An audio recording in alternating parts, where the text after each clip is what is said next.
నీకేమీ లేదని ఏమీ తెలియదని అన్నారా, నిన్ను అవమానపరిచారా?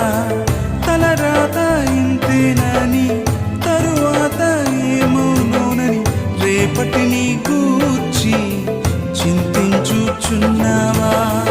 చింతించకన్నా యేసు మాటను మరిచావా?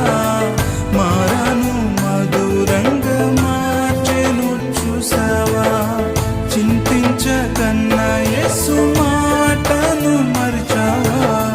మారాను మధురంగా మార్చెను చూసావా? కన్నీరే